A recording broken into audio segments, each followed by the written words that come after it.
Welcome to JMR Learning Studio. In this video, we will learn about a new tense that is past perfect continuous tense. We will learn its formula, its identification, and how to make the sentences of this tense. Let's start. अब हमारे पास जो tense है past perfect continuous, इसके अंदर हमारी जो इसकी identification है, ठीक है, इसके अंदर सबसे पहली जो इम्पोर्टेंट चीज़ है कि इसकी आइडेंटिफिकेशन कॉन्टिन्यूस टेंस की तरह ही है। जैसे हमने प्रेजेंट परफेक्ट कॉन्टिन्यूस टेंस पढ़ा था, पास्ट कॉन्टिन्यूस टेंस पढ़ा था, ठीक है, प्रेजेंट कॉन्टिन्यूस टेंस पढ़ा था कि जिसके अंदर काम चल रहा होता है।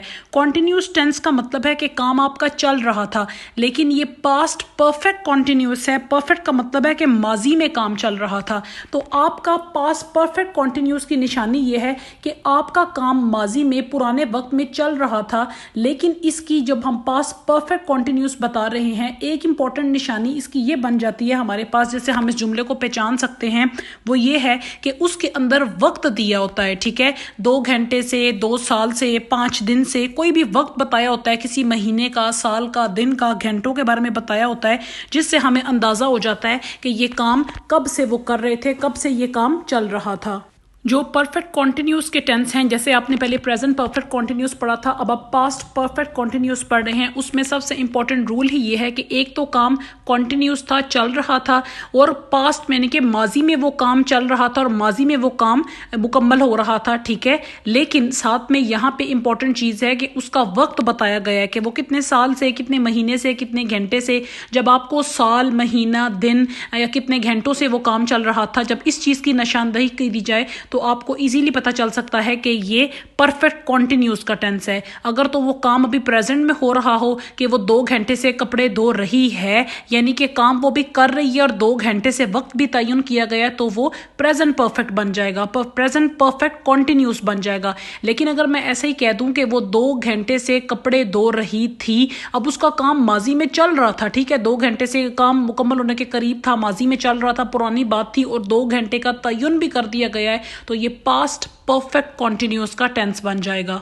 हाँ जी, अब हम देखते हैं हमारा जो पास्ट परफेक्ट कॉन्टिन्यूस का टेंस है उसका फॉर्मूला क्या है। हर सेंटेंस की तरह सबसे पहले हम सब्जेक्ट लगाते हैं, he, she, it, I, we, they, you, फिर अपना हेल्पिंग वर्ब लगाते हैं, ठीक है। हेल्पिंग वर्ब हमारा हमेशा पास्ट परफेक्ट कॉन्टिन्यूस टेंस के लिए हमारा होता है हैड बीन, ठीक है। जब हमने प्रेजेंट परफेक्ट कॉन्टिन्यूस पढ़ा था, वहाँ पे हैज़ बीन और हैव बीन था। अब वो वीडियोस जाके चैनल पे देख सकते हैं ताकि तमाम टेंसेस आपको क्लियर हो जाएं।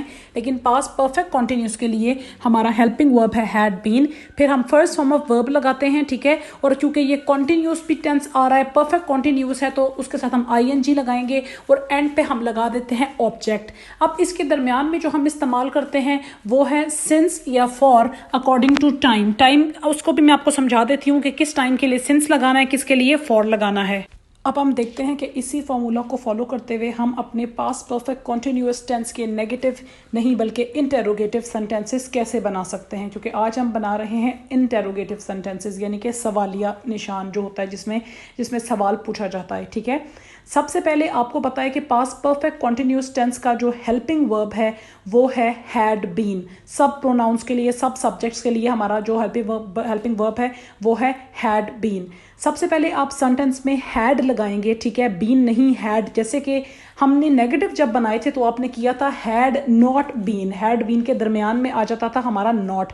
अब जैसे इसका सवालिया बना रहे हैं तो सबसे पहले आप लगाएंगे हेल्पिंग वर्ब का हैड, ठीक है, फिर आप लगाएंगे सब्जेक्ट जो भी he, she, it, I, we, they, you है, फिर उसके बाद आप लगाएंगे बीन। नेगेटिव में इनके हैड बीन के दरमियान में नॉट आ रहा था और क्वेश्चन में इन दोनों के वर्ड्स के दरमियान में, हेल्पिंग वर्ब के दरमियान में आपका सब्जेक्ट आ जाएगा। हैड दे बीन, फिर आपकी फर्स्ट फॉर्म ऑफ वर्ब है वर्क, उसके साथ ING लगेगा तो वर्किंग फॉर लास्ट 2 आवर्स, यानी कि टाइम की ड्यूरेशन है या जो भी ऑब्जेक्ट है आप उसको एंड पे लगा देंगे। नेक्स्ट सेंटेंस में देखें, हैड बीन को हम करेंगे हैड शी बीन, क्योंकि सब्जेक्ट दरमियान में आ जाएगा। जिस भी शख्स के बारे में बात है वो सब्जेक्ट होता है। जब हम सवालिया बना रहे हैं वो दरमियान में आ जाएगा हैड बीन के। हैड शी बीन, अब उसका जो एक्शन क्या है, सफ़र, तो फर्स्ट फॉर्म ऑफ वर्ब के साथ ING है तो suffering, had she been suffering, और आगे उसका जो टाइम है, जो वक्त है, जो साल है, सिंस 1980। आपने पहले भी प्रेजेंट परफेक्ट कॉन्टिन्यूअस टेंस के अंदर पढ़ा था कि फॉर और सिंस का फ़र्क, फॉर और सिंस कहाँ लगाते हैं, आप वो वीडियो भी चेक कर लेते हैं और कर सकते हैं, और मैं दोबारा भी आपको एक्सप्लेन कर देती हूँ। फॉर लगता है किसी ऐसे वक्त के लिए कि जब आपको सिर्फ टाइम बताया गया हो, 2 घंटे से, 4 घंटे से, 5 घंटे से, आपको मुकम्मल जो है ना इंफॉर्मेशन ना दी गई हो कि ये काम स्टार्ट कब हुआ था, जैसे कौन से दिन में, कौन से साल को, कौन से महीने में ये काम स्टार्ट हुआ था। लेकिन जबकि सिंस हम उस इंफॉर्मेशन के साथ लगाते हैं जब हमें क्लियर बताया जाता है, जैसे सेकंड सेंटेंस में देखें, had she been suffering since 1980, क्या वो 1980 से बर्दाश्त कर रही थी। अब 1980 एक साल की तरफ इशारा है, एग्जैक्ट आपको टाइम बताया गया है कि वो काम कब से हो रहा था, ठीक है। तो जब एग्जैक्ट कोई महीना, कोई साल, कोई दिन बता दिया जाए तो सिंस लगाते हैं। जब सिर्फ वक्त का इशारा दिया जाए 2 घंटे से, 4 घंटे से, तो वहां फॉर लगाते हैं।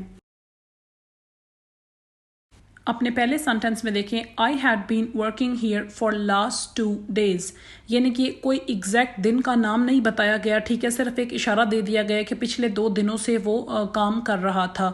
तो फॉर लास्ट 2 days, 2 days एक क्लियर इंडिकेशन नहीं है कि काम कब स्टार्ट हुआ, तो इसीलिए हमने फॉर लगाया।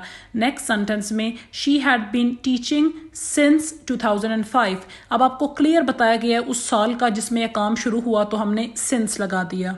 If you like the video, please subscribe to our channel and press the bell icon for future videos. Thank you.